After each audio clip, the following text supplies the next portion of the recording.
I'll kick off. Everybody listen, thank you for joining us on this very special broadcast, stranded in Berlin. My name is Kevin O'Shaughnessy. I'm the co-founder of CityHook, and I'm the Dublin Travel Massive chapter leader here, along with Mark Lenihan.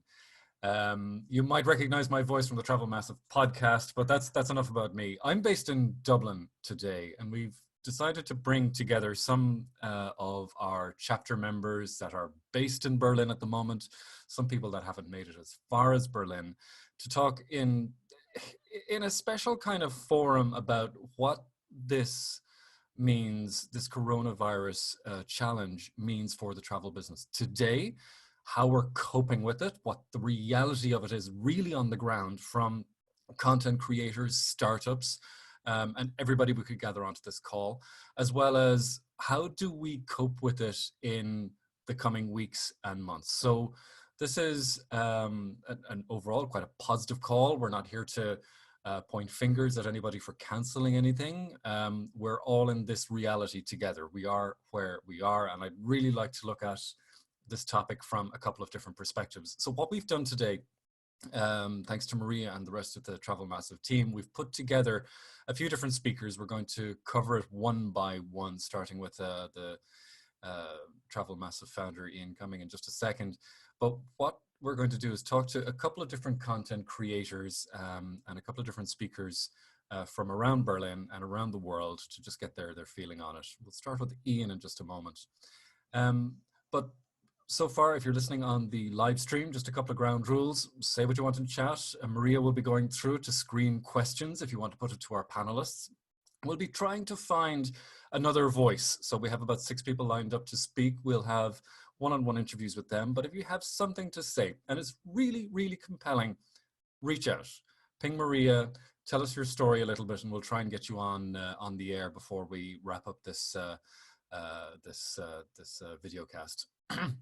You'll be able to listen to us live on the Zoom platform, also going out live on Facebook Live. I think we might be going out on YouTube afterwards, if not live now, but we'll be podcasting what we have from this call together once we're done, and you'll be able to pick that up on the Travel Massive podcast afterwards. So I'm going to start with Ian, if you're ready. Ian, I'm going to unmute you there. How are you at the moment? Where are you? And tell us a little bit about how you got there. Sure. Hi guys, you can hear me okay? Sound quality is good? Okay. Well, I got to say, it's nice to see some familiar faces on here, on the chat. Hi everyone. Yes, so I'm here in Berlin. I'm actually in an apartment in a self-quarantine, and the reason for this is that on Sunday, last Sunday, the first person to be tested positive for COVID-19 in Berlin was identified, and that person was working in the same co-working space as I was, and as well as the people putting on the Berlin Travel Festival. So we found out on Monday that this had happened, and of course, it was impossible for the festival to go ahead, obviously given that we had been in contact with someone that had been tested positive. We were all told to basically go back home or to our apartments and to basically self-quarantine ourselves. This morning I got up and I was able to get a test done. So I'm waiting on the test results. But until I know, and actually, in fact, either way, whether I'm positive or negative, I have to stay self-quarantined. But luckily, I have some amazing friends here in the Travel Massive community who have really looked after me. So I just want to show you guys some things here. I got a lovely welcome card when I checked into my apartment from Kim. She was able to check in for me and arrange for me to get the keys without being able to obviously be in contact. She stocked my fridge full of food. She gave me a lovely bowl of fruit. I have a huge big thing here of garlic. So, and a bottle of wine. So, I think I'm going to be okay. But that's sort of the story for me here. And obviously, at the same time, we had set up the Stranded in Berlin kind of chat group. And I guess we've just sort of been trying to organize everything as well as, deal with cancelling the Travel Massive Forum, talking to all of our speakers. So, we've really been trying to communicate everything as best as we can and give everyone information as soon as we get it. So that's my current situation. A discrete event, Ian. This was an unfolding story. This was something that evolved over a period of weeks, actually. There was no one determinate date where we said, look, that's it, and everybody was given the same story. It kind of evolved over the course of 2 weeks what would actually happen. And even until Monday, this was happening. We were all traveling to Berlin. So it's not like there was this, an oracle there that could have told us it's on or it's not. Yep. We've all had to make progressive, even on an individual level, we've all had to make decisions bit by bit on it. But I must admit, Ian, you're the first case for me. This is something that is on a map somewhere, and you can see the bubbles. They're getting closer and closer and closer to wherever you are in the world. You're my first degree isolation buddy, and it really brought it home to me how close it could be. Is there a sense of the virus there in Berlin at the moment? And tell me a little bit about who's in town and who's affected. Do you have a sense of that? Because we know ITV is a big show. There's 100,000 people in town, but there's more than just that happening. There's Travel Festival. There's the Travel Massive Forum. There's a lot happening. Can you give me a sense of what's happening in Berlin? And is there a sense that this virus has landed? Oh, I see. Well, I mean, it's an interesting question because although I am actually in Berlin, I really haven't had any contact with anyone since Monday. I was able to. I've obviously been talking to people. So, in fact, I think some of the other guests here, like Natalya and Jean and Rick, could probably give you a better sense of what's going on here on the ground. Certainly, when we created the Stranded in Berlin kind of initiative, it was literally on the Saturday, afternoon when I realized that, ITB had been cancelled, and we thought, wow, there's going to be hundreds of people who, if they haven't cancelled their trip here, they're still going to be in Berlin, and people need a channel to be able to sort of support each other and connect and to be able to distribute information. So, we quickly set that up. And I had no idea that, I would end up being in a quarantine. So in fact, this Stranded in Berlin channel has sort of been my lifeline in terms of seeing what is, happening and going on. So,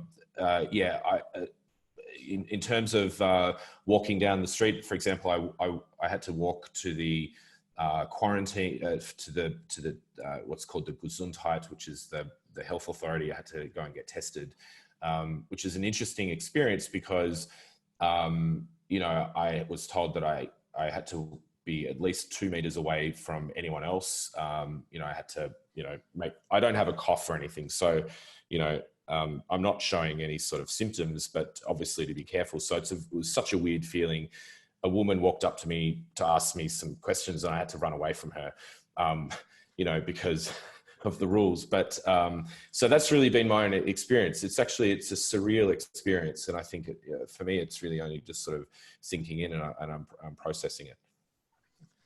Look, there's a lot happening. I mean, to be honest, Berlin is just, it's not a regional conference, although there is quite a lot of representation from, say, Italy and Spain and the UK at Berlin. It's a global conference. It unites the business. So you'll have people there from all over the world. We'll be talking to Rick Kazarian next from Thailand. He flew all the way in. And there's Jean as well, who's come all the way over from Melbourne. It's worth the haul because there's just so much happening there.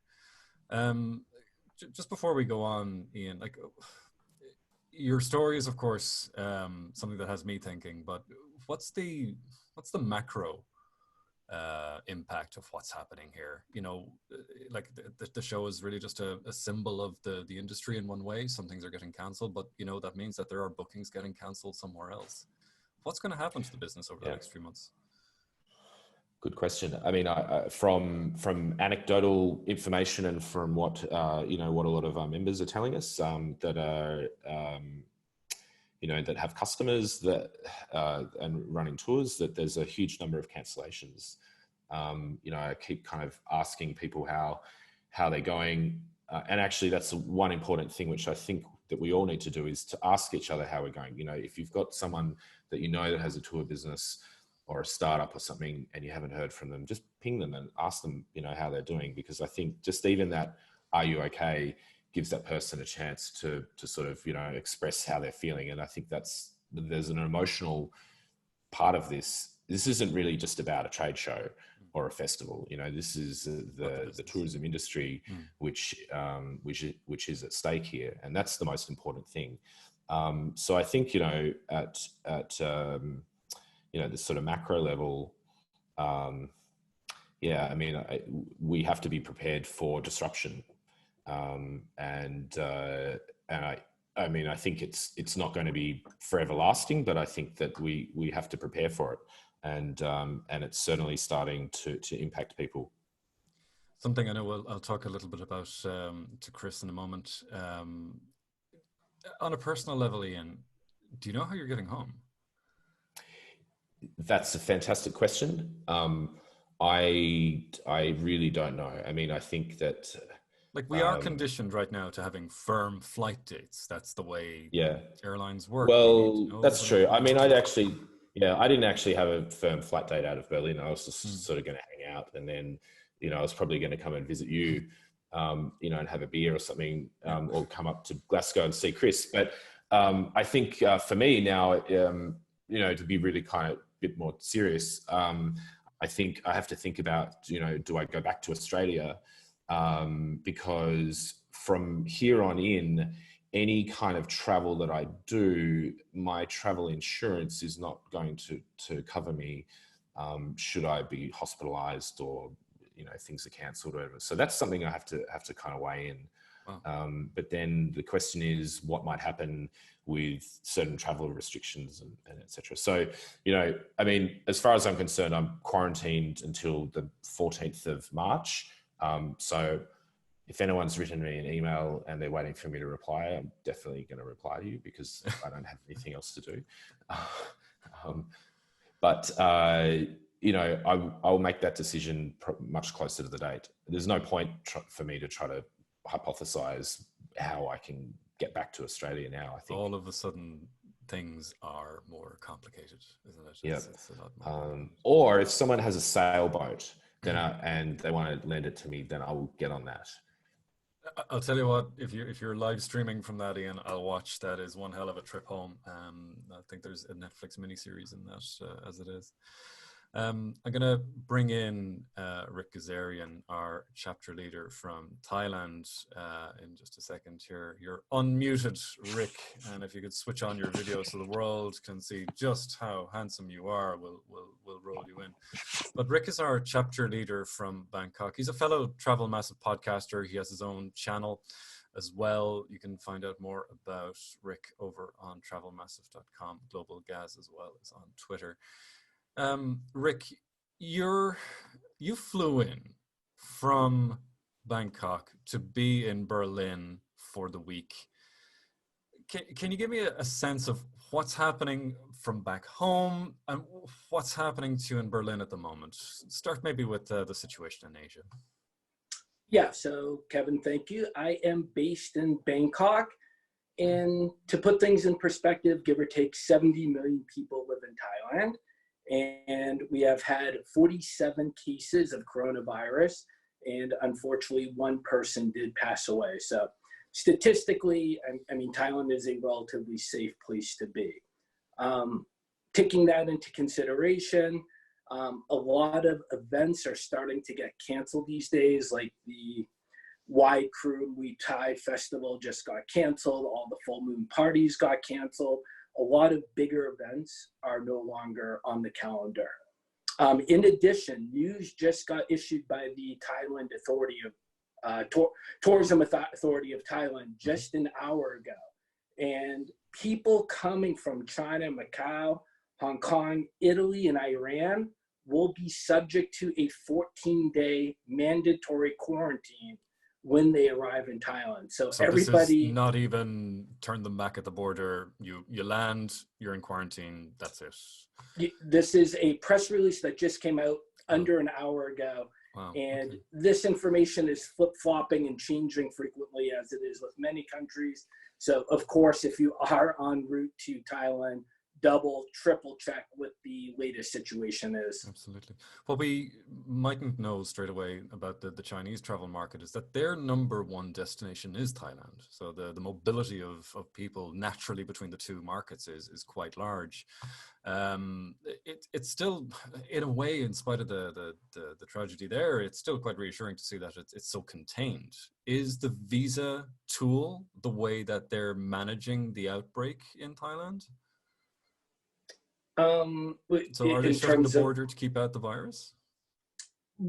Well, as of today, people and flights are still taking place from all those countries considered at risk. So okay. That's not the case as far as I know. On the ground, though, it is quite a leisure destination. There's some great conference business that makes it as far as Thailand as well, of course, but it is primarily a leisure destination. What are the tour operators doing on the ground there? What's happening? Yeah, I mean, in short, everybody's hurting. Kind of at a macro level, Thailand's getting about high 30 million arrivals each year. And just as a subset of that, approximately 25% of those people are Chinese. So that 25% has almost been entirely wiped out. And then, of course, South Korea makes up another big portion. But speaking to some of my friends who are tour operators in Bangkok, local operators running like a lot of day tours, these guys, their business is really getting hurt. They are down 50, 60, 70%, from just last year. So they are hurting. What's the first thing that's going to happen with them, Rick? Does that mean mass layoffs, cancelling tours? What's the first thing that we're going to see happening here, and what's the long term? Yeah, well, I mean, speaking to some of these tour operators, no one wants to lay off staff. That's, I think, kind of a last resort thing. But that's also going to differ company by company depending upon their financial health and how much they can sustain this, this slowdown in their business. For those who are in a stronger position, now is that kind of time to double down. This is when you're going to spend more time training your staff. This is going to be time where you're going to start creating more content, basically to get ready when things improve and when the tourists come back. So it's almost like that when we might emerge in a month, we might emerge in 6 months, but when we emerge in Thailand, I get the impression that it'll be almost a different business, that there'll be new products, that it'll be an even more attractive market to visit. Yeah, unfortunately, I mean, it's possible that some people who are in weaker financial situation, they might get weeded out, and those who are in a better position might be a little bit stronger after hopefully the coronavirus ends sooner than later. So bring it a little bit closer to home there in Berlin. You flew in at the weekend, expecting ITB and everything else to be going ahead. What's it like in Berlin at the moment? Is it hysteria? Is it calm and collected? Is there a sense of solidarity among people that have flown in? Can you give me a sense of what I'm missing there? Well, we're missing you, Kevin, but I flew in on Monday, so I flew from Bangkok to Moscow. I got off the plane in Moscow, checked my phone, and I was updated at that point that the Berlin Travel Festival had been canceled. I'd already known that ITB had been canceled. So I got here later, late Monday night to Berlin. And I would say, comparing it to Thailand, things are much more sedate and calm, and using face mask as a benchmark. You'll see tons of people wearing a face mask in Bangkok. I don't see anybody wearing a face mask here. So using that as a benchmark, it just seems people are not concerned, not worried at that level with the coronavirus here in Berlin. So on a day-to-day level, I know this is the first March that I haven't been to Berlin in maybe 8 years. It feels strange being in Dublin. Maybe I should have flown out, but I know that by this stage in the week, my feet are in agony. I've been, it's been great high energy days, nonstop conversations, running around. There's almost a joy in the hustle. What's day-to-day like at the moment? Well, this is my first ITB, so I can't really contrast that. There's definitely still some hustle, but I kind of feel like it's a low-key hustle. What's your typical day then, Rick? I mean, what are you doing from noon to night? Are you finding new things to do, some new meetings to have, new opportunities, or tell me a little bit about what you were going to do versus what you're doing? Well, as an example, Ian referenced strandedinberlin.com a couple of times, and this has been a great resource where you can see what events, networking events, happy hours are taking place. So for instance, I have an upcoming trip to Africa. When ITB was on, I was hoping to meet with a lot of tour operators in Africa, but someone within the industry set up kind of an off-site event, and they gathered up 80 African tour operators who were already here for ITB. So there was a mini ITB Africa breakout. So I was able to go over there for the day, visit with a number of operators, build some relationships, and I've got some stuff to follow up on. So in some ways, I mean, there were less content creators there. I seem to be the only travel blogger there. So in some ways, there was an advantage, I think, of the situation there. Of weathering your ground. When you make it to the events, the stuff that's on the strandedinberlin.com, if you make it to those events, are they packed to the gills? Is it 10 or 20 people? What's the conversations like when you make it? Yeah, so for we'll call it the mini ITB Africa breakout, I mean, there were 60, 70 operators who had set up there. And there were, a couple of hundred people in addition to that milling about. It's actually that's quite decent. I mean, look, it's not anything like you get on the show floor, but it's still activity. That's still making the most of it, right? That's positive. Yeah, so I would say activity, business is getting done, relationships are getting built. So what's next for you, Rick? I mean, is there any direct impact on yourself? I mean, obviously you've got your show hitting the road as far as South Africa coming up, but has there been a direct impact on you? And how do you see the next 6 months for yourself? Yeah, my major concern is I have a fair amount of trips set up, and I am constantly checking every single day whether these trips are going to be able to come to fruition. I.e., for instance, like, I'm trying to go to Papua New Guinea, and depending on what country you're flying in from, there's a chance you might not be allowed into the country.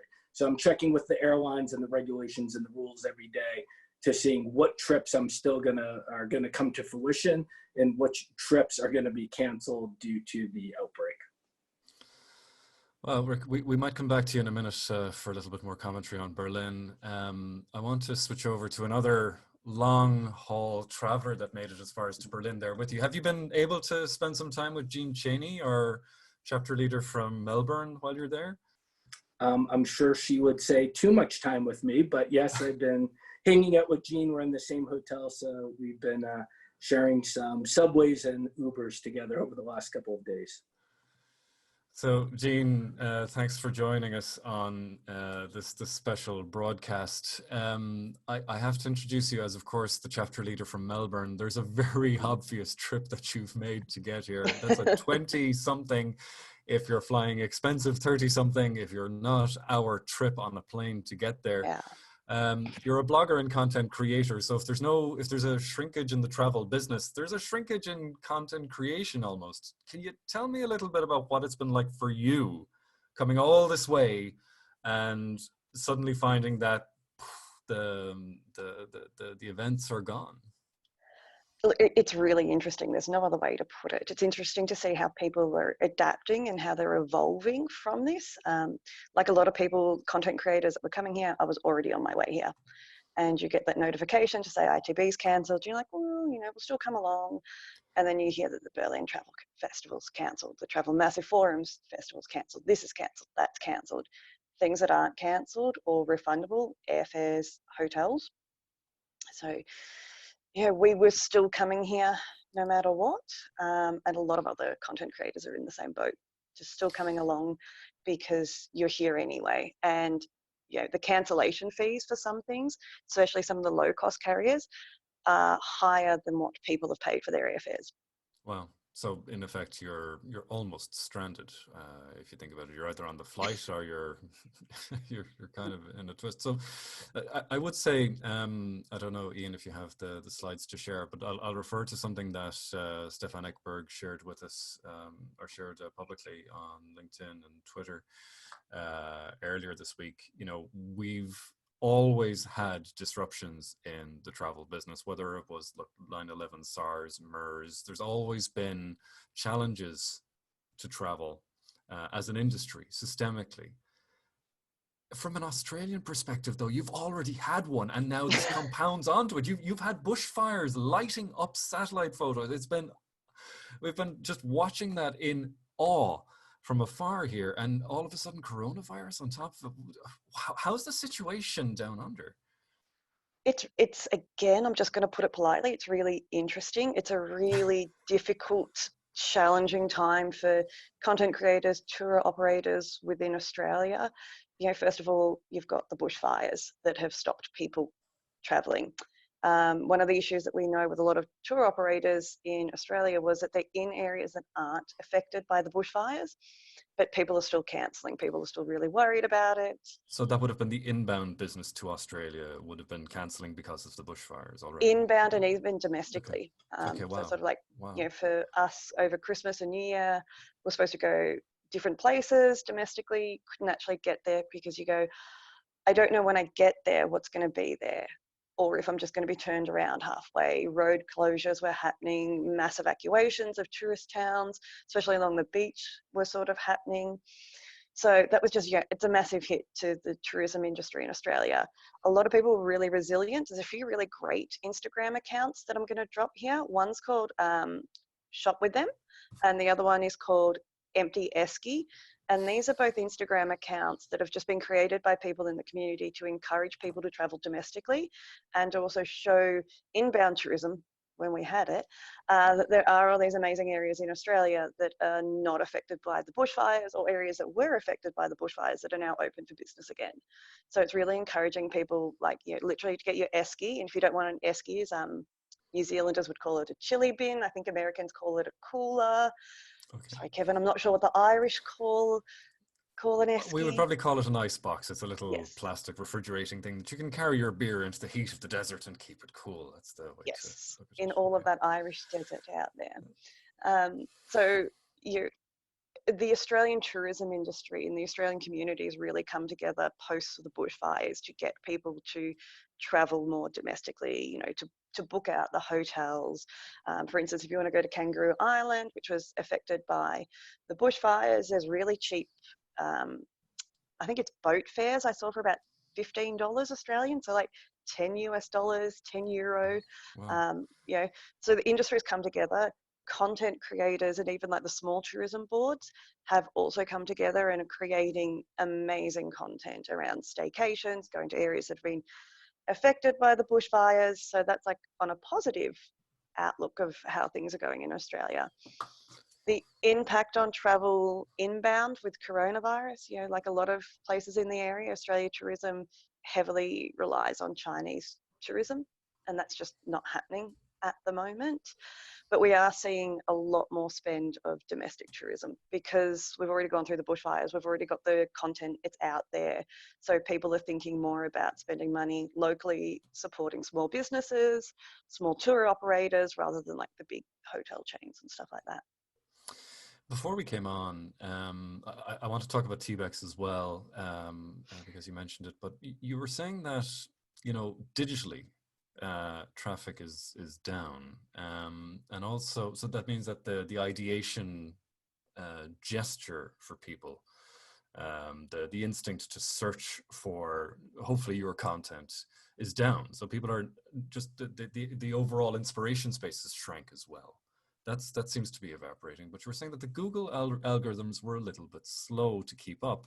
Can you tell me what you meant by that? Yeah, so the last large Google update that has hit a lot of travel content creators was November, and it hasn't quite picked up yet. Traffic to our sites, organic traffic is not quite coming up. A lot of the SEO bros are having, conniptions. They're based down there in Chiang Mai, trying to figure out how do we beat these algorithms. They're trying to, reassure their clients that they've got the magic keywords that will get that traffic back up. But we're just noticing that Google hasn't adapted as fast as previous large updates. So that combined with people just not searching for travel, people aren't looking for inspiration at the moment. We know that, we see the buying cycle, it's just slowing down. The media is just swamped with coronavirus information. There's a lot of debate going on about should I travel, shouldn't I travel? I, for one, am not creating any content about whether you should or shouldn't travel. I'm not a medical professional. I'm just someone who really likes travel and coffee. So, for us, Europe's great right now.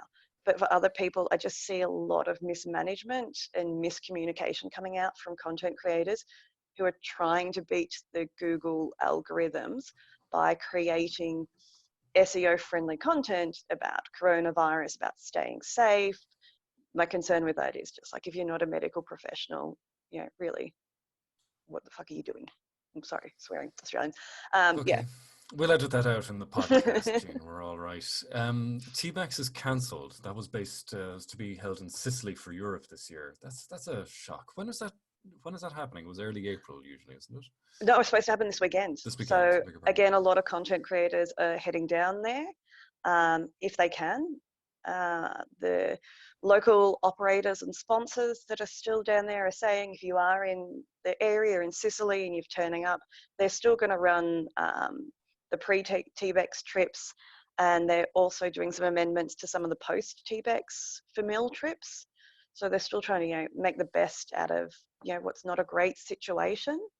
But again, it was sort of similar to a lot of these conferences. Cancellations are coming really late. But you can't do anything about that. It's no one's real fault. You can't sit here and lay blame because situation is just changing so fast for us. We're here every day checking our airlines, checking the Australian government website. We're supposed to be in Europe for another few weeks. We don't know how or if we can get home. When you get home, look, there's a dot on the map in Victoria. There's a dot on the map in different parts of the country as well. It's arrived in Australia. And not to make too much light of it, Brian, I know you'll get a kick out of this, but whenever we have a storm warning in Ireland, there's a run on the supermarkets for toast, for like bread for making toast, and for tea bags. For whatever reason, people just go crazy stockpiling. What seems to be the trend at the moment is that this has inflated to a ridiculous amount of money locally. It can't even be bought on Amazon. It's gone crazy. Have people lost the run of themselves locally back home? Are they keeping cool? People are losing their mind. Toilet paper is now a commodity in Australia. Like for instance, I live in a town that's an hour outside of Melbourne. It's a fairly big town. We have a full-size supermarket. They've just emailed me this morning through my rewards program asking me not to go buy toilet paper. They're saying to people like, can you please not come in and panic buy? Can you actually think about individuals in society, like in the community, sorry, who don't have a lot of disposable income, or maybe, the elderly who are relying on carers to take them shopping, who actually, you can't get toilet paper. Our friends are sending us photos. There's no toilet paper, there's no milk, no pasta, no flour. It's just mayhem. And the really funny thing is in Australia, we make our own toilet paper. We have our own production system. All right. On that note, I have to wrap up. We've a lot to fit into the hour. Jean, thank you so much for joining us. I'm going to bring in Natalya Smolenskaya from, it's a startup based in Vietnam called Secret Eats. And like ourselves in City Hook, the role of Berlin as a way to read the temperature of the business, as a way to get new connections, as a way to get to accelerate business. It's vital. It's like oxygen. Natalya, you're based in Berlin at the moment. You came all the way over. What's it been like for you? Well, yes, I came all the way from Vietnam. I was traveling, first of all, for Berlin Travel Festival, not for ITB. I was planning to visit it as well, and I had a few meetings scheduled, but ITB was not as important to me. I've been there before, and well, I was the whole business is in town, and it's just electric. There's so much happening, and yes. Everybody's there to meet. And that was it for you. There was so many meetings set up. Yeah, so for Berlin Travel Festival, I was supposed to be speaking there, and I wanted to tell as many people as possible about Secret Hits and our experiences and how we're going to develop, make some connections with future partners, etc. So yes, that didn't happen. But well, also as Rick told, we were in the same situation with Rick because he was flying from Thailand and through Moscow, and I was flying from Vietnam through Moscow. And I got a message from Ian when I was on my layover in Moscow and my flight was about to depart to Berlin. Everything is canceled. You might reconsider your travel plans. And I'm like, too late, I'm coming. Did you though? Was there a moment where you went to the airline counter and said, "Is there anything you can do for me? Can I turn around?" Was there any? I kind of realized that it was too late, but maybe if I got that message before I took off from Vietnam, I probably could have reconsidered it. It's easier at that point. Natalya, tell me a little bit about what you do, because you're almost the poster child as a technology company for what's happening during this crisis. Can you tell us a little bit about Secret Eats? Just give us the 20-second Of course, pitch. happily. Secret Eats is actually not a new brand that was started 8 years ago in South Africa, but as a pop-up dining concept. Just a bit over a year ago, me and the founder of Secret Eats partnered in Vietnam. And I started taking care of the experiences because I've been working in travel industry before. So we decided to refocus to travelers. And basically just over a year now, we've been running cocktail and dining experiences in Vietnam. Now it's still operating in South Africa, but as pop-up dining. And we are planning to expand to other countries in future. That's why connections to us were very important.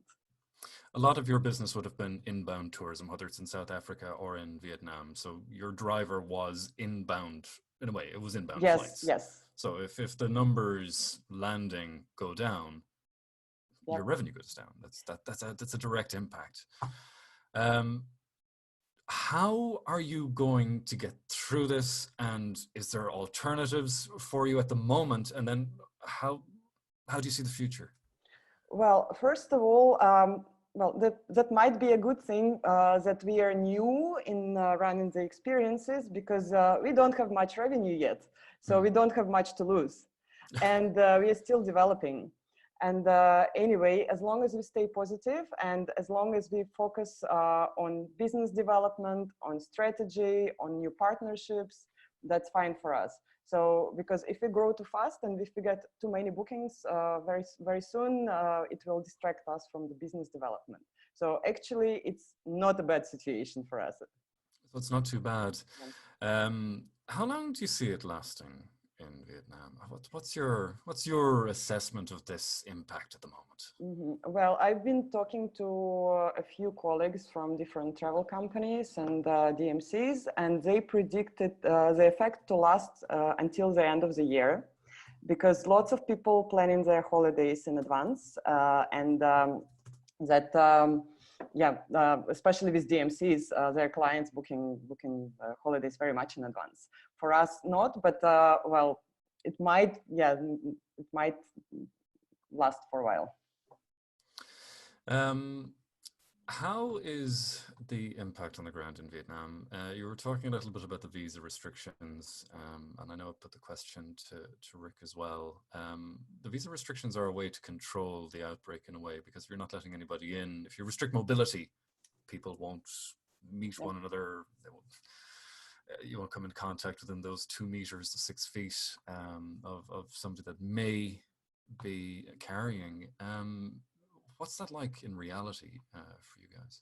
Well, yeah, Vietnam restricted some flights from a few countries, including China, South Korea, which are actually two major tourist markets in Vietnam. And then now also they're not issuing visas to Italians and Iranians. So yes, it is kind of tough. Well, I myself, for example, going to travel next week back to Vietnam from Berlin. And Berlin is now number 6 in the list of coronavirus cases. So I'm not sure if they'll put me under quarantine or something else. I don't know. So, well, yeah, we feel it. And like, that's why lots of people are not, and they know they might stay in the quarantine or might be turned back. So they're not traveling. Natalya, you have a positive outlook on this. I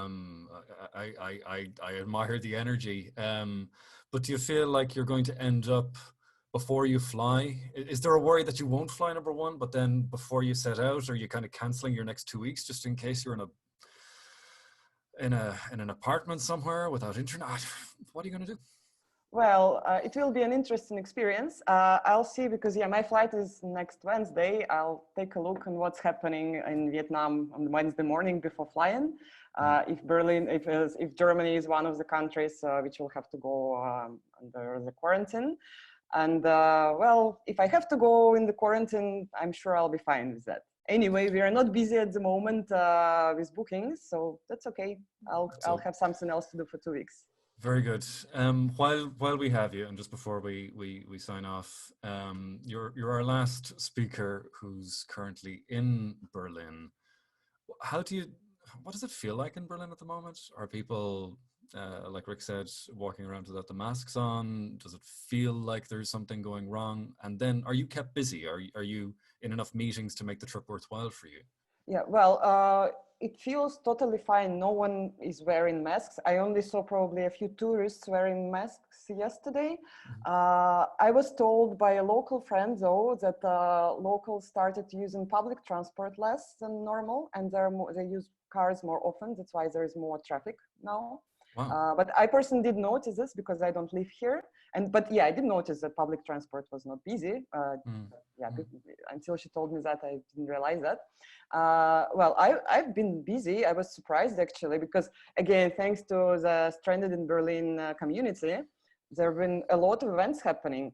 And instead of being stuck in one place, I've been running around town for the last few days, because there were meetups in one area. And for example, there was a sustainable tourism meetup. There was an impromptu mini ITB. There were a few networkings. We caught up with Rick and Jin as a little travel massive team. So it's been very useful. And well, because yes, of course, all those events, they're smaller in numbers, but I have a chance to talk to more people and get to know them better and make more personal connections. So it's actually not too bad. Natalya, thanks for joining us. If you've just tuned into this live stream, this is Stranded in Berlin. It's a huddle, a meetup of a couple of our Travel Massive members and other special guests from around the world who are either in Berlin or not in Berlin for the ITV and other travel activity that's there. We're talking about the impact of COVID-19, the coronavirus, on the travel business, and how we can look through it, how we can see around it, how it's impacting us, and how we can get out of it as quickly as possible. I'm going to introduce the next speaker. It is Chris Torres, my counterpart, a travel massive leader from Glasgow, of course. But Chris runs a digital marketing agency and is the author of this book. I don't know if I've centered it properly on the frame, How to Turn Your Online Lookers into Bookers. Chris, I want to talk a little bit maybe about what it's been like from your perspective. Maybe talk about the digital first, and we'll talk about the physical next. How has COVID-19 affected digital for tourism? Good question. In terms of what I've seen from our own customer base and some others in the industry, the only real change we've seen at the moment is the type of content they're putting out there or who they're marketing to. So we have some companies that we've been speaking to who have been putting out information about the virus and taking precautions on that and what it can do for their own insurance policies in terms of tours being cancelled, that type of thing. Can people postpone them, etc.? But although some other companies don't want to even mention coronavirus whatsoever because they feel it's promoting the hysteria, if you can call it as such. Whereas I'm more inclined to say, well, make your customers install a bit of trust in your own brand by saying, look, this is how we're dealing with it, this is what we're doing, this is, if you do have a tour with us and it does get cancelled, don't worry, we'll put it on another date, that type of thing. So I think there needs to be some messaging and a positive messaging from tour operators and activity providers around it, and rather than just ignoring it personally. But in terms of the digital side of things, what we're finding is more and more people and more operators who we deal with on a daily basis are targeting more people inbound rather than outbound sort of tourists.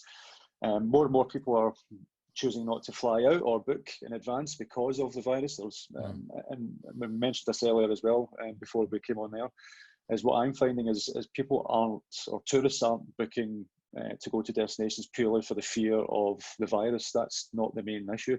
The main issue is the fear of losing money, losing out on the bookings they've made, losing out on the hotels, losing out on the flights. In the UK, we've already seen the effects of some of the airlines, etc. So that's what people are really afraid of, and it's getting that more positive message out there, and it's marketing more for a local market rather than an outbound market, if that is your market. Think about the products and think about what you can do within your own destination to try and drum up that extra business and support the local community as well. The situation for people that know ITB know that there is sometimes an inbuilt partner conference for it. Arrival is the partner conference at ITB. They run a separate track. It's almost like you could be almost oblivious to ITB at Arrival even, but it's a major conference for them in Europe. Yeah. That was cancelled. Poor Doug Quinby on LinkedIn. I was sad reading his post, but it's another one of those situations where they had to cancel. Yeah. But like we mentioned at the outset, you know, this wasn't a systemic, a single point of truth for cancellations. Hotels didn't get the message, airlines didn't get the message, and for a lot of people, the disruption wasn't just the travel; it was the hotels. The policies are wildly different. People weren't accommodated, people weren't refunded. What's your perspective on that? No, I'm one of those customers. The hotel I was staying at have a 7-day cancellation policy. I was told the day before I was about to fly out that Arrival was cancelled, which I do not blame any of the events cancelling or anything like that. No, it was all government driven. It was all obviously taking precautions on that. But I understand from a business point of view why some businesses will still demand the money for bookings that have been made, because obviously that's going to be a huge loss to them as well, especially if you have lots and lots of people coming over for a conference. No, I was expecting to lose a deposit, for example, but obviously I'm not going to name anything, and this is more to be a positive spin, but some of the hotels, because they have 7-day cancellation policies, are taking 100% of the money from the guests who don't arrive, which I don't agree with. It doesn't really install customer loyalty for anyone wanting to come back to that particular place or any of those sort of places.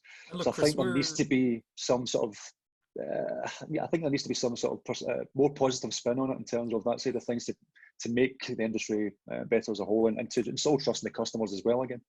We see the difference in what Jean was talking about in, I'm going to forget the name of the island, Jean, I'm sorry, but you know, there was a unity, a collaboration with the locals there that they all kind of tied together, and they put on special fares for the boat trips and everything else, and that when they got there was still something to do, and it was for locals. So there isn't that sense yet. There isn't that sense even of leadership in accommodation to say that, look, you know, we should be doing this. There hasn't been a conference to say we should be doing this. There hasn't been any thought leadership put out there to say we should be doing this. And my worry is, and maybe you could give me your thoughts on this, look, we're maybe inside the business, or at least we have a perspective of, look, we know what it's like to make it work. Somebody coming back from their investment in leisure travel for the year, or their investment in corporate travel for the year, you know, some people just like, and maybe some people just like to complain, I don't know. But, you know, the average consumer may not be as accommodating or as affording as we are. How do we, from an influencer perspective, maybe attack or rise to the challenge of negative commentary around bad experiences that this causes?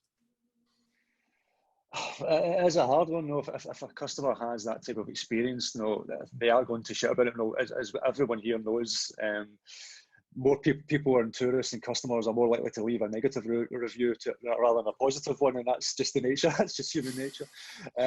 So the only, whether it's a hotel, whether it's an airline, whether it's a tour operator, you do need to show that you are trying to be as accommodating as you can, obviously without damaging your own business. And the only way you can really do that is by putting out really good, meaningful content.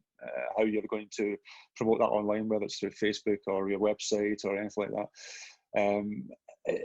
You just need to put a positive spin on it. No, what's happening here in the UK with Flybe, a lot of the airlines are now trying to, for free or for very low cost, arranging flights for the people who are stranded.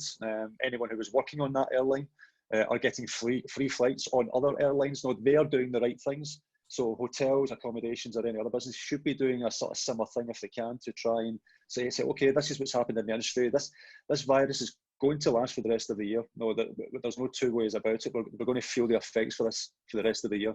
So I'll be very surprised if any events happen this year at all, to be honest. So you think it's going to hit the season peak? It's going to kill our July and I think August? so, yeah. I think it's just going to, it's going to continue to spread. I think it'll get worse before it gets better.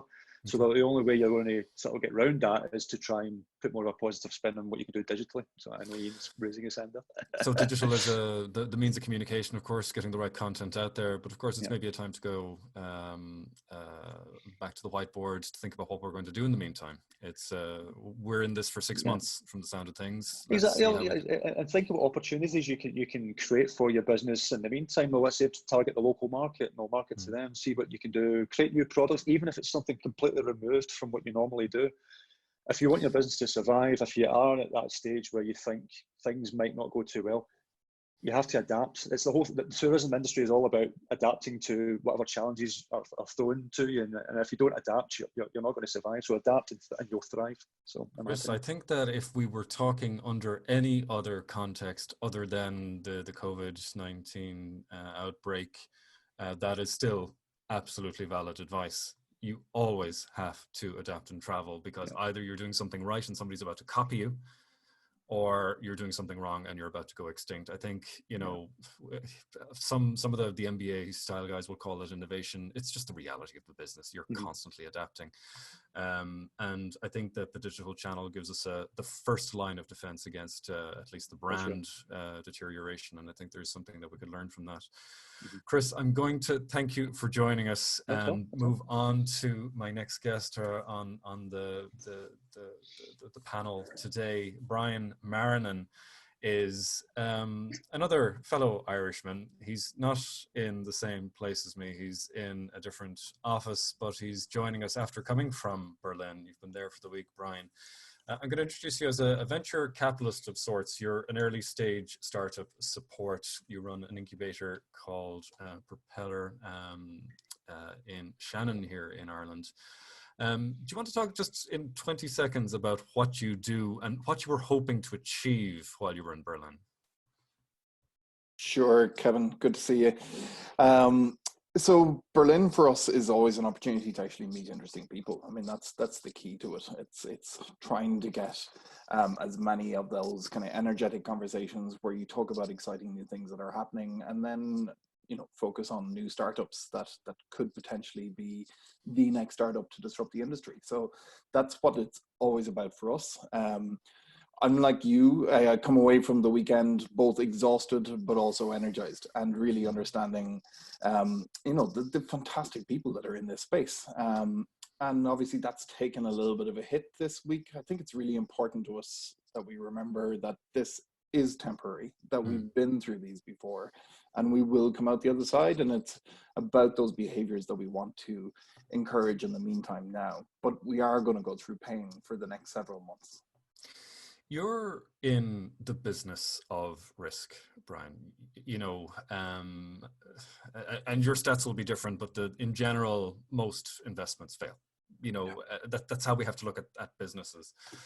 Even the investments that the large corporates in the travel business are making, just at random kayak will invest in something, it may fail.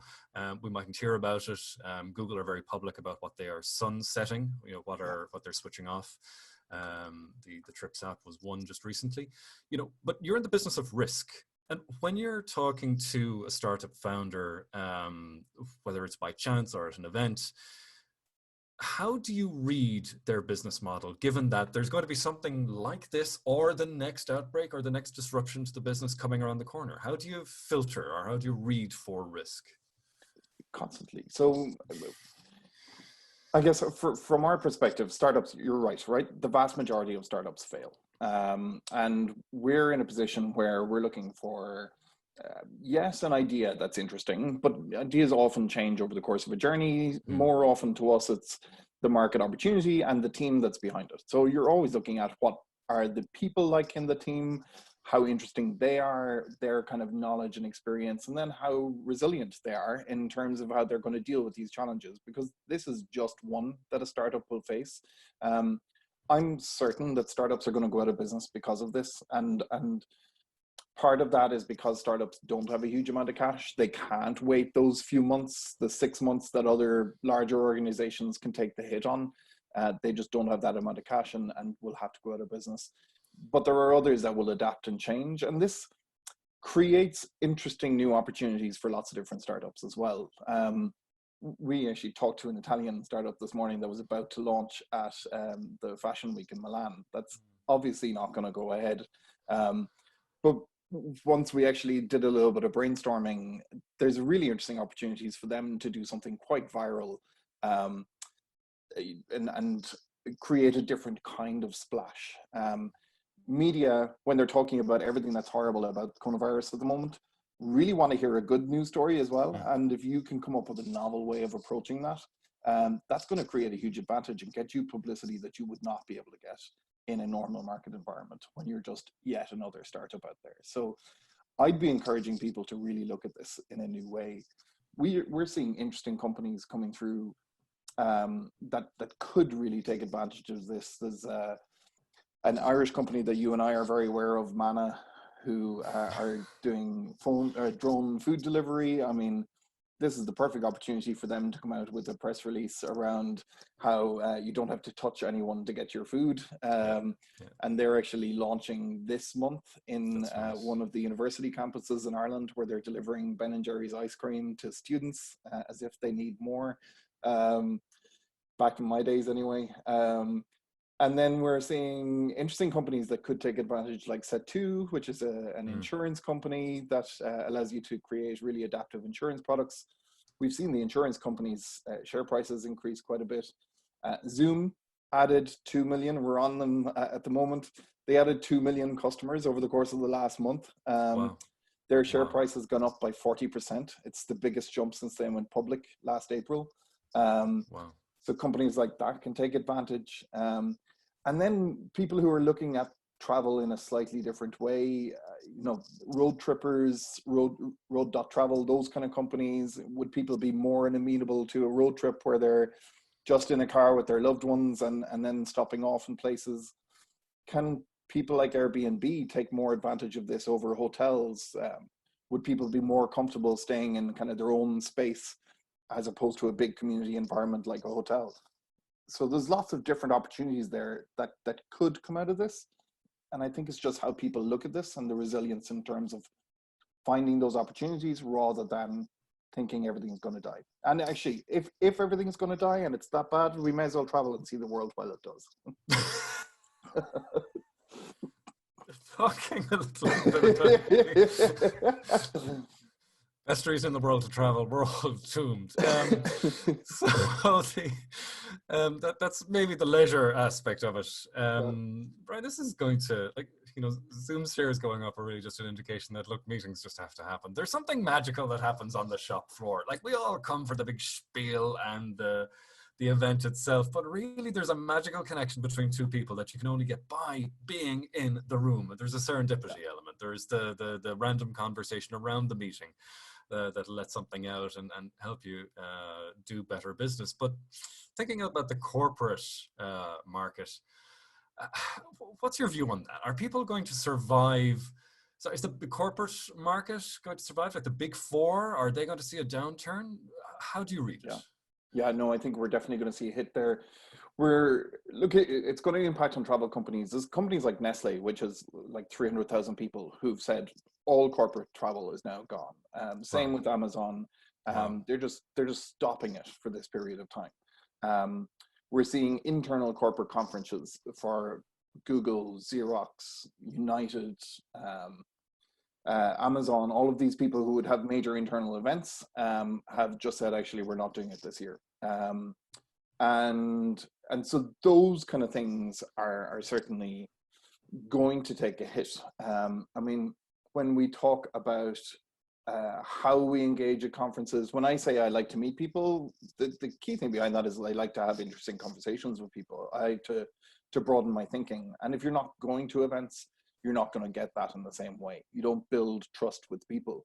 So that's definitely more of a challenge. People are going to have to be much more deliberate in how they're actually engaging with their customers, with their colleagues, and really kind of focus down into, are you creating time now that you're not going to these events to actually deepen those relationships and do interesting things to these people. But we're definitely going to see a huge hit in corporate travel. And if you look at, from me, I'm always looking at it from an investor and startup perspective. Significant number of the startups that have been invested in over the past few years have actually been business travel related startups. And they're going to have to think quite differently about how they're going to get through this period and create interesting alternatives for these organizations. So one last note, there's only so far into a conversation about travel you can get in Dublin without, this is aviation city here. There's quite a lot of airline activity here. All the leasing is based in, quite a lot of the leasing, I should say, not all, but is based in Dublin and Ireland. What's the feeling on the ground around the impact on aviation globally? You know, my gut says it's down. The signals are beginning to get a little bit clearer. Flybe was a signal the other day, but probably unrelated, but this is certainly a trigger. What have you picked up? Yeah, it's not just your gut. It's definitely down. So we're looking at data from a variety of different sources now, which is showing that there's quite a significant impact. The GDS's Amadeus and Sabre have said anywhere between 10 and 15% drop in February alone. We're expecting that to increase in March. Israel immediately just cut all flights to Italy when or from Italy. They just weren't allowing them into the country when the coronavirus hit there. It's a very interesting perspective on it. But then we are seeing people like Ryanair saying that they're going to significantly cut all traffic to and from Italy over the period of the next month. What we mightn't understand, for everybody in the call, the largest airline in Italy is actually Ryanair. It's and for them to say that that's a huge signal. It's huge. It's massive. Yeah. Lufthansa have said they're going to cut costs by 10% in all their kind of pipeline projects. Their material costs they want to cut down by 20%. So they're actively cost cutting. You have Cathay Pacific, who have asked their staff to go on 3 weeks of unpaid leave. So significant impact. Phil Seymour, who's the CEO of the International Bureau of Aviation, wrote in the Wall Street Journal that he expects a 100 billion hit to the industry. And to put that in perspective, Kevin, the industry was expected to make a 30 billion profit this year. So we're expecting the industry as a whole to make a 70 billion loss. We'll be watching the UNWTO stats carefully, the IATA conferences as well. That's going to be the absolutely. I think IATA have just revised up they said it would be about 30 billion the hit about 2 weeks ago. They've just revised that up to 113. So it's pretty significant. I think that's quite a hit. Yeah, we are going to see more in terms of Flybe, and I think we're going to see more governments as well bailing out national airlines. So it's going to have quite a big economic impact from that perspective. Brian, we're going to get back to you in another minute. We're going to call on all of our speakers to give the last word. But for the time being, thank you for joining us on this Stranded in Berlin panel, hosted from Dublin, from Berlin, and from around the world. Our last scheduled speaker was somewhere in the throes of high-speed rail, bulleting across Germany when we were doing our early call-in. Earlier, we had the curtain call. Sandra Weihnacht, can you hear me? I can hear you. I hope you can hear me too. Brilliant. Sandra, thanks for joining us. It's good to have you. Where exactly in the world are you at the moment? Well, so I don't know if people can see me or not. I have the video on. We can see you. I have a little special effect going on. Yeah. Meaning, I'm not where you think I'm at, or from the picture. So this is where I'm going to take the sunglasses off. I discovered that Zoom conference has the virtual background, so I'm going to take that off. So this is where I'm really at. A lovely train station in Germany, actually Bamberg, one of the really pretty cities, not the train station. And that brings me to my point. There's so much strange coverage situations. We have all this power nowadays to make believe how things are. And I was in Italy last week by choice, because I wanted to see what's going on, because that's our #1 destination. And it is heartbreaking to see the effects, mainly for everybody over there, but also for us. We're a small US tour operator specializing in group tours, mainly students. Spring break trips are coming up, and people are fearful to go. People are fearful to be quarantined coming home. But my experience with the hotels, unfortunately, and the airlines is not a good one. Very little amends. Now, Sandra, just to set the context a little bit, your #1 destination for your activity is Italy. You're an in 2020. Yeah, yes, you're an inbound operator for Italy. So if people are suddenly afraid to fly into Italy, you're into troubled territory straight away. What's the #1 impact for you? I know you were there last week just to get a sense of what's happening on the ground, but can you give us a little sense of how you've been impacted yourself? Sure. Well, I tell you, we're not just an inbound tour operator for Europe, for Italy. It's for Europe. So Europe is a specialty destination, but Italy is super attractive, very sexy, and it's my favorite destination too. So I flew from Charlotte. I flew from Charlotte into Rome. There were no people with masks on my flight. There were very few people with masks in the airport. There was a short moment of temperature control as I passed towards customs and immigrations. The biggest miracle for me was that I got my luggage in 10 minutes. If you've flown through Fiumicino before, it's a miracle if you get your luggage, but 10 minutes, never had that before. Wow. So, yeah. No comment. From that perspective, though, what are the numbers? You don't have to go into very specifics. It's really just the trend and how you're coping. What's the impact for you? What's happening next? And I don't even know where to start, because next for us is, the main reason I went to Italy is to put the final touches on a tour that we're preparing for 350 people from California, mainly students, a lot of families. And we believe in, taking the roads less traveled, work with local hotels. We do work with some major chains where we have larger groups as well, especially for the students. And I can't tell you what this is going to mean for us, because most likely this group is not going to go, or the majority of them is not going to go. Wow. But the hotels, especially the big ones, and I'm going to use names, I'm going to say the Marriott group, are not going to issue any kind of refunds. I've even gotten an email today where they say, look, we're not even going to postpone it, because you know what, everything is fine, and you know it because you were there. And I'm like, yeah, I was there, but I'm also not a mom that sends a kid overseas for the first time alone, not knowing if that student is going to be quarantined at the airport in Italy, upon coming home, cannot go to school, cannot do exams. I get both sides, but here we are in the middle now, a small business built up over years, specializing in group travel, and we can't just cancel the tour. We can't give people money back that we've already spent, that nobody's going to give us back. We're going to try as hard as possible. Like my husband and I, we own the company, so we're taking us out of the equation, but there's staff to be paid. And like for a tour operator, there's hundreds of moving parts. And bringing it all together is the magic.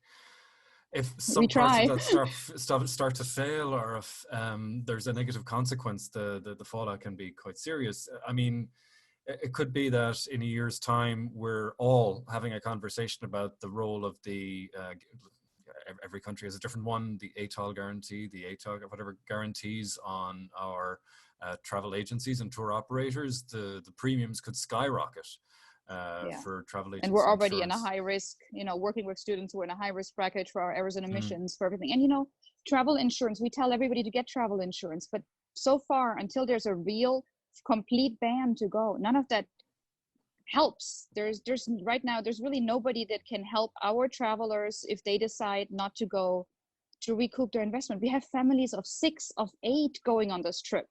And these might be once in a lifetime opportunities. And I think yes, that's for the majority, it is once in a is lifetime opportunities. Yeah. That's quite, you're really in the thick of it, Sandra. I can hear the emotion in your voice. It's, I love America. I've married an American. I have an American daughter. But if there's one thing that's really, really scary about America, it's the culture of suing. And I live a very modest lifestyle. But this could mean if people insist that we have to reimburse them for those trips, there goes my little house, because everything I worked for. Sandra, how long do you expect the fallout from this to be, or is it already fallen? There's good news. So we have another group, and again, I understand nobody knows what happens tomorrow. I all wish we have a crystal ball, and I wish I could promise people you're not getting sick. I wish I could make any kind of guarantees. All I know is I was fine, people there were fine, and everybody hopes people come and continue. And but there's no guarantees, and we can't, not ensure people won't be super safe and nothing happens when they go home. But on a positive spin, I have another group traveling in June, and they had a meeting last night to talk about it, and we said, you guys are a little further away, we can still not take it, we can still give you 50% off what we have, numbers are not my thing, we can give you a lot of money back. And the outcome was so that the majority said, no, it's okay, we're going to go further. And we understand that if in June or right before June we hear that we can't go, we understand you can't pay us back, except for the tips, all this little stuff that we don't pay out beforehand. So that there's a lot of positive, and that includes older people that write on Facebook and say, Sandra, stay strong, we're coming, we're going, it's okay. There's I love to hear that kind of solidarity. If there was a magic wand, and it's a question we'd planned for all of the panel at the end, and I think it's a nice way to bring it up. If you had a magic wand, Sandra, I mean, given the situation that we're in, and we're all struggling through it in our own way, what's the one thing you wish we could change, whether it's public perception, whether it's better information, whether it's stronger insurance policies, whether it's something unreasonable and rational, like, more level-headed parents? I don't know, but what is the one thing you'd like to change here? What would be the one magic spell we could cast on this to help make it easier? The magic spell is to get rid of the gray, to make it black and white. As much as I love gray is one of my favorite colors, but right now what I need black and white. Not the black one says, I'm not going to give you your money back, but it's a real decision. Okay, you know what? Let's stop travel to Italy from America. If that's an official announcement, then we have a chance to fight for our clients' money. Or an official one that says, it's super safe to go. So for me, clarity, clear answers, I think that would make such a difference, but I know that's wishful thinking. That's the oracle we've been wishing for in a number of situations on this call. If things were synchronized, things would be a little bit easier to cope with, I think. If the hotels were aware of a giant show being cancelled in town, it just makes so much sense. And for yourself as well, that if it stops, at least it'll be restarting again and you can work on that date. But in the meantime, you're still stuck in the middle. Trying to figure out that's not really happening, and I'm reading that mightn't happen, and this might. Again, my heart goes out to you, Sandra. Thank you. I appreciate it. I think you're a story of resistance, and I think we'll be watching. I love this industry.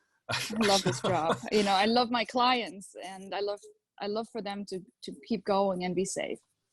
Well, look, let's wrap up there maybe with you, Sandra. I'd love to, and do chime back in on this if you want, but I did want to wrap this up with a question to everyone. So we'll be looping back through the panel, and my challenge to everybody is to not say the following sentence. I agree with the other guy. So see if what we can do that's slightly original. But we're in a moment where this isn't the first crisis in the business. In the case of Jean, we were talking about, this is the second crisis at the same like indirect sequence, where we have the bushfires and corona outbreak. But what we have is constant disruption in travel, and either you need to add it manually to keep yourself sharp, or you need to constantly react to something.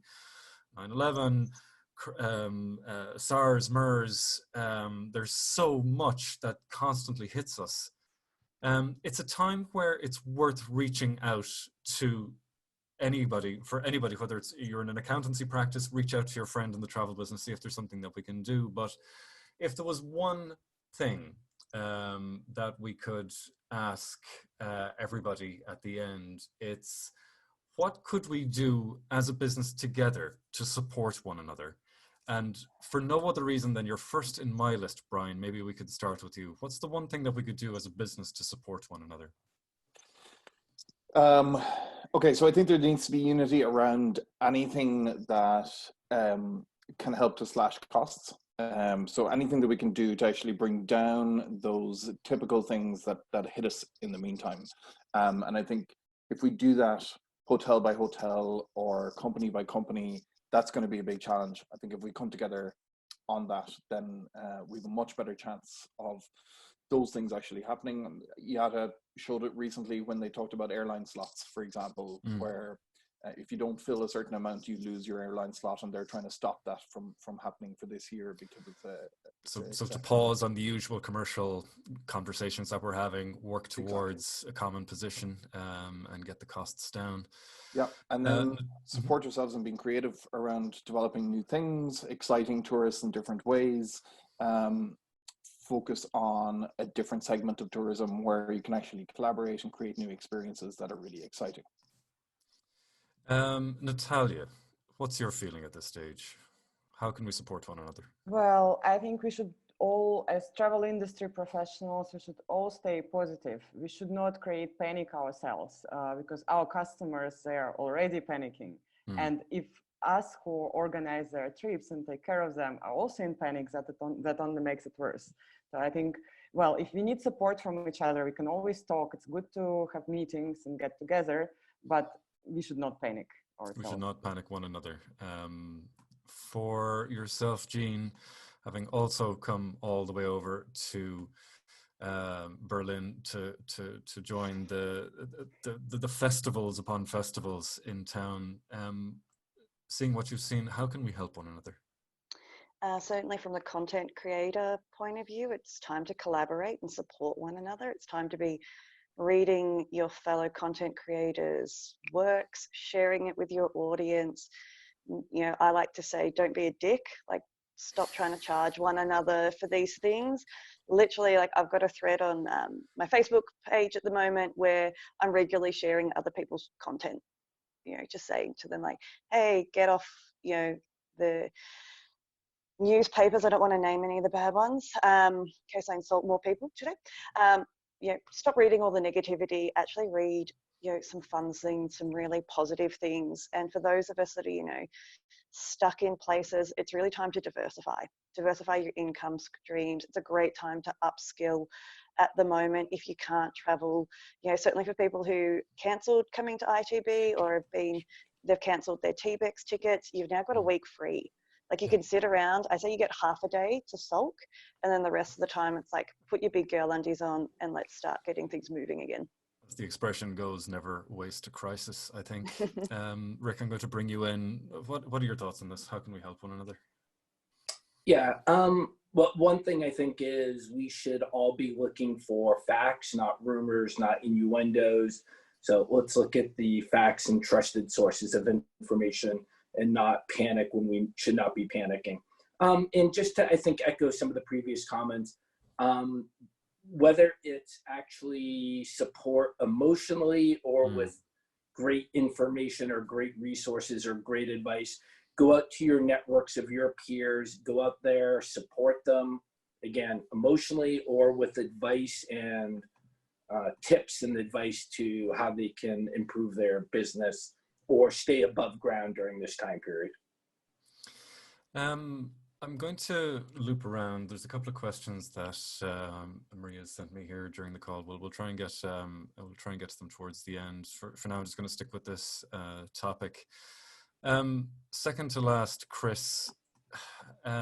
We've heard some good ideas there about how to support one another, whether it's a solidarity and emotional support, the data, never waste the crisis, and so on. What's your gut? I think solidarity is a must. I think businesses should be speaking to other businesses in their area, competitors as well. They'll start sharing the workload, sharing the costs, help each other out. I know of a number of operators already who are helping each other with customers to try and use the same buses and the same things to take people out on tour, just to share that workload and that cost across both companies, so it's not going to be quite as expensive for them. So it's just solidarity. It's the only way you're going to get around this. It's helping other people within the industry, even meeting your competitors. Get together, band together, see how you're going to get through this, and market appropriately as well.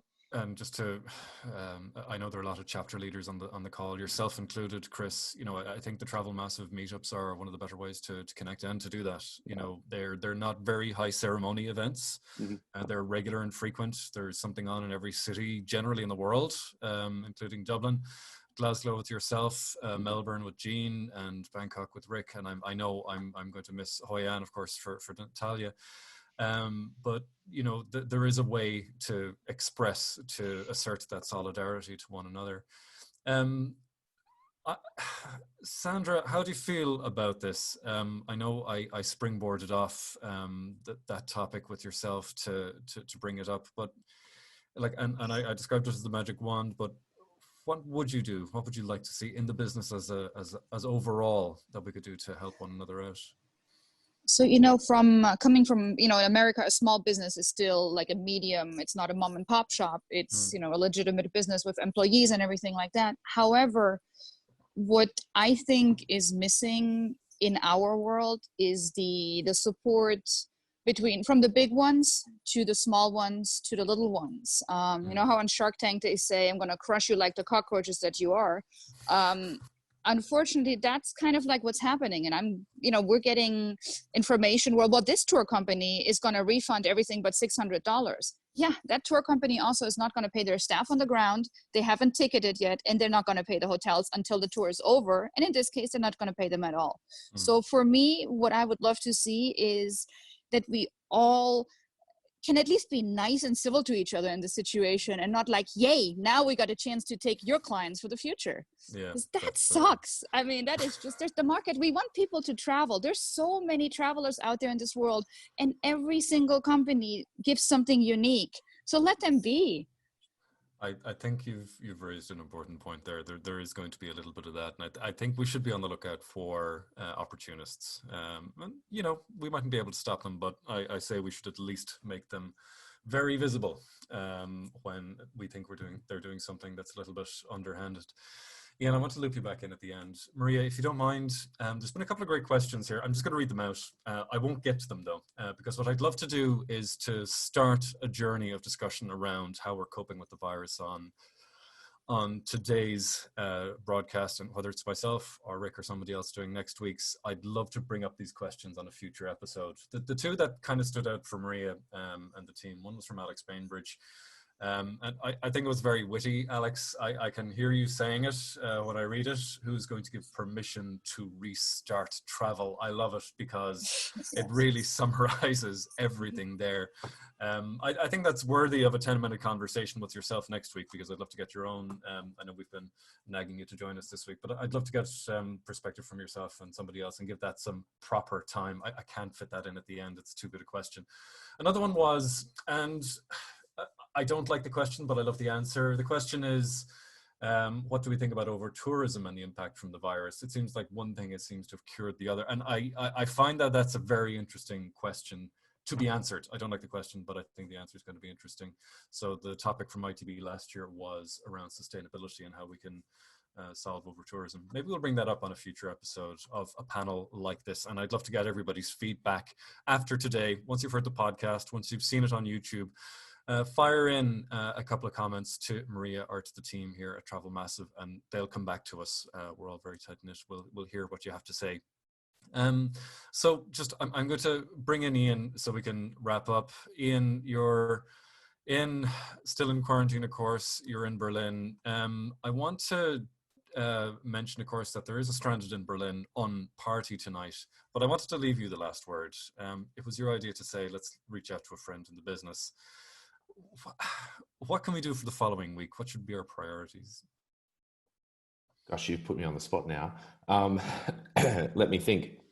I mean, I think the thing is that, you know, and I've been writing this for the last couple of weeks now about this, is that you have to stay informed because the situation is continually changing. You know, it's frustrating for everyone, and you know, and we have to expect that there will be disruption, you know, at least in the short term, before we get the black and white, which is what, you know, Sandra is saying that, you know, that we need. You know, I think, and this is my thoughts, is that speaking to a few people, including Alex, I think, who's listening, is that, you know, if you look at China as a reference, they're at their peak after 3 months. So that means that, you know, for Europe and the United States, we're 2 weeks in. So there's another 2 months until we hit the peak, and then it will subside. So, you know, this thing will be over. I am certain of that. And so, you know, that's I guess the light at the end of the tunnel is, you know, 3 to 6 months time, but that's what everyone has to plan for and has to strategize for. So what do we do in the meantime? We need to have these discussions. You know, we need to stay connected. You know, the Stranded in Berlin community was created just like that, you know, and immediately I think, you know, there were 300 people in that group supporting each other and helping each other. And, you know, that's really the key thing. You know, we didn't need to put the Travel Massive brand on Stranded in Berlin or take credit for it. It was literally just something that I felt compelled to do, you know, and, you know, and I think that demonstrates that people need channels to be able to communicate and share information. And I think that as an industry, we also have to be able to do that quicker. I don't think that we can, you know, now get our updates at a quarterly trade show of what's going on. So, you know, that's out of the window. So I think things like this, like the discussion that we're having, is something that I think that we're going to need to have, you know, on a weekly basis to stay informed. You know, and as I have also said, you know, we need to empathize because, you know, everyone is impacted by this, from, you know, small businesses to even big businesses. The employees of those large businesses, they're at risk. So, you know, as I said, I think we have to find someone in the travel industry that you think might be hurting and reach out to them, you know, ask them how they're going and see in what ways that you can help. And, you know, whether that's with your talents or even just your emotional support, there's that gesture, that first reaching out is the point. Yep. It's not the how, it's this bowl of fruit is like, you know, it's just a bowl of fruit. But I mean, the way that this was provided to me, and someone, you know, made the effort to go to a supermarket and shop and fill my fridge, you know, full of food, you know, that really moved me. You know, I cried because of it. And, you know, and I think that they're the things that we have to be able to help each other out. Even Rick has like delivered food to me a couple of times, and, you know, we just have to be able to help each other out. So that's sort of my thing. And I just add one other thing, which is, you know, this is an all-consuming, almost overwhelming kind of situation that we're in. And I think, you know, when all of this was sort of happening on last Friday night or Saturday, I actually went to the cinemas and watched a movie and took my mind off of things. So, you know, find other things and other activities to occupy yourself with, you know, as well, and enjoy yourself. Okay, Ian, thanks for giving us something to focus on at the end there. There's quite a lot of thoughts to reflect on. I know we'll be processing this recording through different channels. You'll be able to catch us on Facebook, on YouTube, as well as, hopefully all going well, on the Travel Massive podcast itself. You've been watching the first, hopefully of many, but certainly the first of Stranded in Berlin, our reaction to the COVID-19 outbreak in the business and how we can all cope with it. Your feedback, of course, and your comments are absolutely appreciated and adored. We'll go through all of the chat transcript in the coming hours afterwards to see what we can do to improve this. If you want to find out how you can reach out to us, you'll find that in either your show notes, a pinned comment below the video, or in the description box in YouTube. So check us out and figure out how to contact us with some of your feedback. You'll find all of the resources that were linked through the chat in that description as well. So the items that we shared about the spread, the industry resources and all of that, you'll find that there, along with all of the speaker bios. Make sure, if you are in Berlin, to safely join us for the Unparty that's taking place. You'll find all of the details about that on travelmassive.com. But at least for now, this is me, Kevin, in Dublin, signing off. Thank you for joining us on this episode. Thank you.